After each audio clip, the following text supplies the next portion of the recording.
के के अंदर इंक्लूड होने वाले हमारे हिंदू, सिख, बुद्धिस्ट, जैन, पारसी और क्रिश्चियन भाइयों और बहनों का हम वेलकम करते हैं। इस वीडियो के अंदर हम उनका वेलकम करते हैं।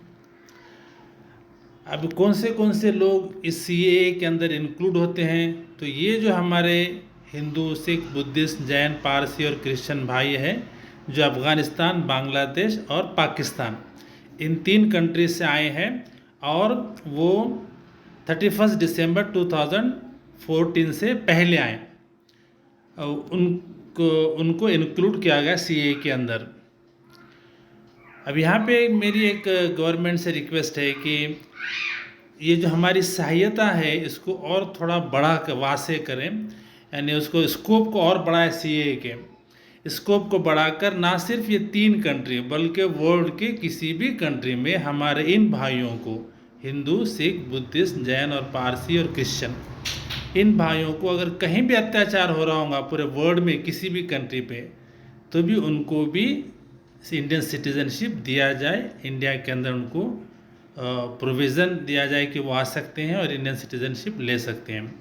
इसी तरह से 2014 से पहले आए हुए, तो 2014 के बाद में भी तो अत्याचार हुआ होगा या हो रहा होगा और आगे भी हो सकता होगा कहीं भी पूरे वर्ल्ड में। तो इसके लिए डेट भी निकाल दे, सिर्फ 2014 से पहले आने वालों ही के लिए नहीं, बल्कि आज भी जो भी आएंगे या आगे फ्यूचर में भी कभी भी किसी, ये इंक्लूड कर दिया जाए कि फॉर एवर हमारे भाई को जब भी तकलीफ होगी, वो आना चाहेंगे तो वो इंडिया में आके सिटीजनशिप ले सकते हैं। कि ये हमारी गवर्नमेंट से रिक्वेस्ट है कि इसको स्कोप को बढ़ाएं, सहायता को और बढ़ाएं।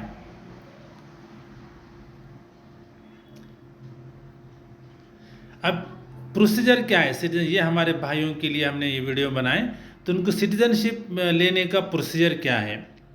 तो उनको section 6B of the citizenship act 1955 इसके अंडर में सिटीजनशिप के लिए उनको अप्लाई करना है। कैसा अप्लाई करना है? ऑनलाइन करना है। ये वेबसाइट का एड्रेस हमने यहाँ पर दे दिया है, इस वेबसाइट पे जाके विजिट करके अप्लाई करना है। या आप मोबाइल से भी कर सकते हैं। आप मोबाइल में गूगल प्ले स्टोर में जाइए और CAA 2019 ये ऐप डाउनलोड करिए। ये आपका लोगो कुछ इस तरह से नज़र आता है जो हमने यहाँ पर बताया है, भारतीय नागरिकता वगैरह लिखा हुआ है। तो ये लोगो वाला ऐप डाउनलोड करिए और उस ऐप के थ्रू भी आप इंडियन सिटीजनशिप के लिए अप्लाई कर सकते हैं। जब आप ऑनलाइन जाएंगे तो आपको कुछ इस तरह का पेज दिखेगा। इसमें आपको आपका मोबाइल नंबर डालना है और कैप्चा डालना है और एंटर कर देना है।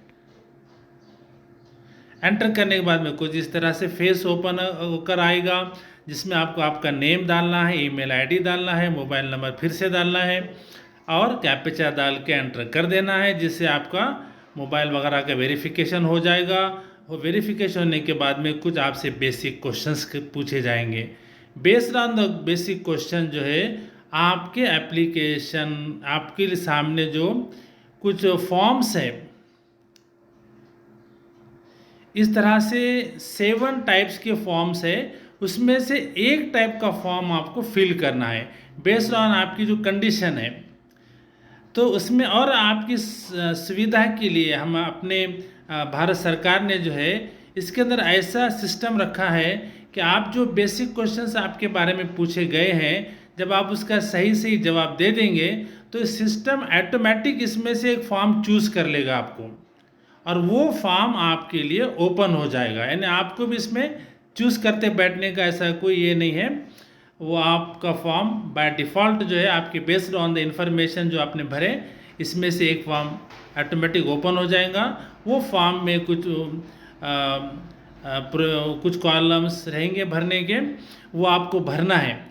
अगर उस भरते टाइम पर अगर आपको कुछ भी डिफ़िकल्टी आती है, गाइडेंस की ज़रूरत पड़ती है, तो आप हमारे से भी सहायता ले सकते हैं। हमको भी हमारा फ़ोन नंबर एंड में दिया हुआ है, वहाँ से हमसे जितना हो सकता हम आपको गाइडेंस करेंगे। हाँ, और भरने के बाद में जो है आपको एक 50 रुपीज़, ओनली 50 रुपीज़ का एक पेमेंट है, इसका चार्जेस है, वो आपको पे करना है ऑनलाइन पेमेंट से। आपका जब फॉर्म सबमिट कर देंगे तो आपको ले जाकर नहीं देना है, बाय डिफ़ॉल्ट सिस्टम के थ्रू ही जो है वो डिस्ट्रिक्ट लेवल कमेटी डीएलसी को पहुंच जाएगा सिस्टम के थ्रू। फिर ये डीएलसी जो है आपके स्क्रूटनाइज करेंगी फॉर्म का। अगर वो जेन्युइन नज़र आता है, लगता है उनको कि आप एलिजिबल है इंडियन सिटीजनशिप के लिए, तो आपको एक ईमेल या एसएमएस आएगा। तो फॉर्म भरने के बाद में आपको थोड़ा सा अलर्ट रहना है, और ईमेल और एसएमएस जो आपने दिया है मोबाइल नंबर या ईमेल एड्रेस, उस पर ईमेल या एसएमएस आएगा, जिसमें आपको जो है डॉक्यूमेंट वेरिफिकेशन के लिए एक डेट एंड टाइम दिया जाएगा और वेन्यू भी बताया जाएगा कहाँ पर आना है। तो उस जगह पर, उस डेट पर, उस टाइम पर आपको जो फॉर्म आपने भरे हैं उसका प्रिंट आउट ले लीजिए, वो और जो डॉक्यूमेंट्स अटैच किया है, अंदर अपलोड किए हैं, वो डॉक्यूमेंट्स ओरिजिनल्स और एक जेरॉक्स कॉपी, एक दो जेरॉक्स कॉपी और ओरिजिनल, ये सब लेकर आपको डीएलसी विजिट करना है। तो वो डीएलसी जो है आपके डॉक्यूमेंट्स के वेरिफिकेशन करेंगे, स्क्रूटनी करेंगी।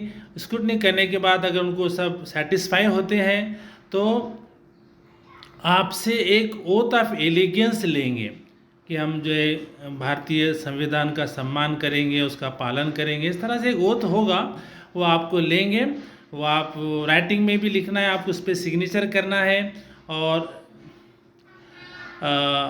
फिर उसके बाद में सेक्शन 5 या सेक्शन 6 जो भी आप पे लागू होगा उसके तहत जो है वो डीएलसी आपका फॉर्म फॉरवर्ड करेंगे। तो ये सब सिस्टम में चढ़ा देने के बाद में आपका ओथ भी वो लोग अपलोड कर देंगे सिस्टम में। फिर वो फॉरवर्ड करेंगे आपके एप्लीकेशन को। किसको फॉरवर्ड करेंगे? Empowered committee. ये एम्पावर्ड कमेटी हर स्टेट में या यूनियन टेरिटरी में एक बनाई है, सेंट्रल गवर्नमेंट ने बनाई है। तो वो कमेटी आपको फाइनल डिसीजन लेंगे, आप अप्रूव करना या रिजेक्ट करना, उनको पावर दिया एम्पावर्ड कमेटी को। वो पूरे स्टेट में एक ही कमेटी है वो।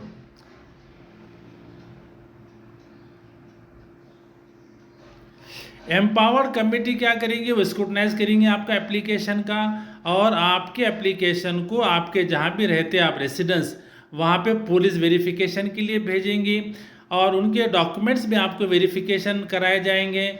अगर डॉक्यूमेंट्स भी जेन्युइन निकलते हैं, पुलिस वेरिफिकेशन भी पॉजिटिव आती है, तब आपका जो है वो डिसाइड करेंगे कि आपका फॉर्म अप्रूव करना है या रिजेक्ट करना है।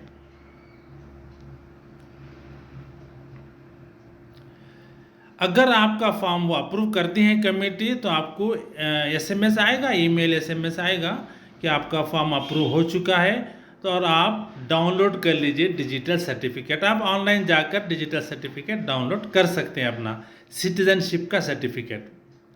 अगर इंक साइन कॉपी अगर चाह रहे हैं सर्टिफिकेट की, तो आपको एक काम ये करना है कि फॉर्म भरते टाइम पर ही वहाँ पर पूछा जाता कि आपको इंक साइन कॉपी चाहिए क्या, तो वहाँ पे यस में आप सेलेक्ट करना पड़ेगा। वहाँ अगर आप नो में सेलेक्ट करेंगे तो फिर आपको इंक साइन कॉपी नहीं मिलेगी, आपको सिर्फ डिजिटल सर्टिफिकेट मिलेगा।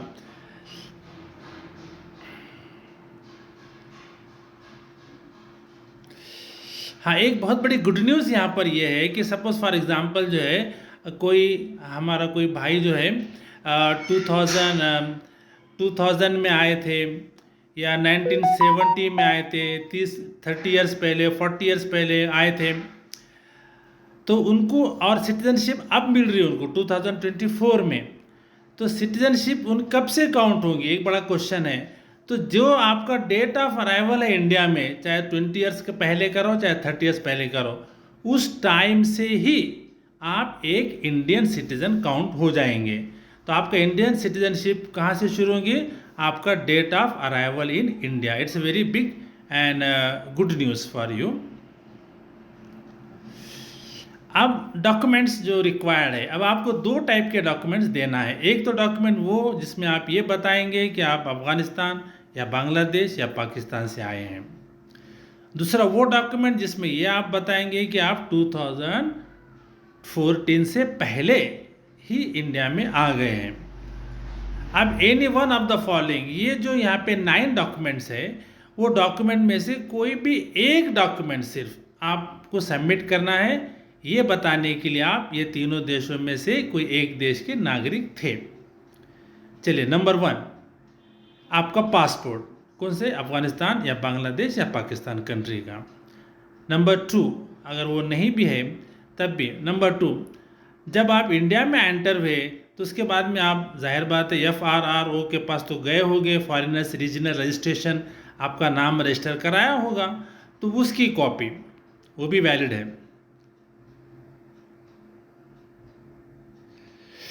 थर्ड नंबर पे बर्थ सर्टिफिकेट, कौन से कंट्री का, वो 3 कंट्री का, इंडिया का नहीं।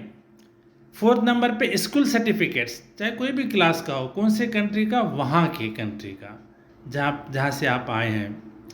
Number 5 any documents of any kind issued by government of those countries, उस कंट्री ने आपको, जैसे इंडिया में पैन कार्ड होता है, आधार कार्ड होता है, इस तरह का अगर कोई बैंक का अकाउंट है, इस तरह का कोई भी डॉक्यूमेंट अगर उस कंट्री का होगा तो आपके लिए एनफ है, पासपोर्ट ही बताना ज़रूरी नहीं है।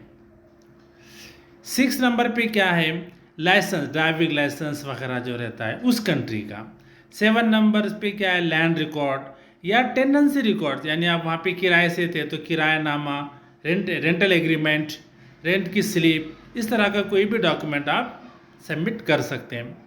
8 में क्या है, अगर आप अपना भी डॉक्यूमेंट अगर कोई नहीं भी बता सके, लेकिन आपके फादर, ग्रैंडफादर, ग्रेट ग्रैंडफादर, उनका भी अगर कोई भी एक डॉक्यूमेंट आप बता दिए कि वो ये देश के रहने वाले थे, ये 3 देश, तब भी आपको इंडिया की सिटीजनशिप मिल जाएगी।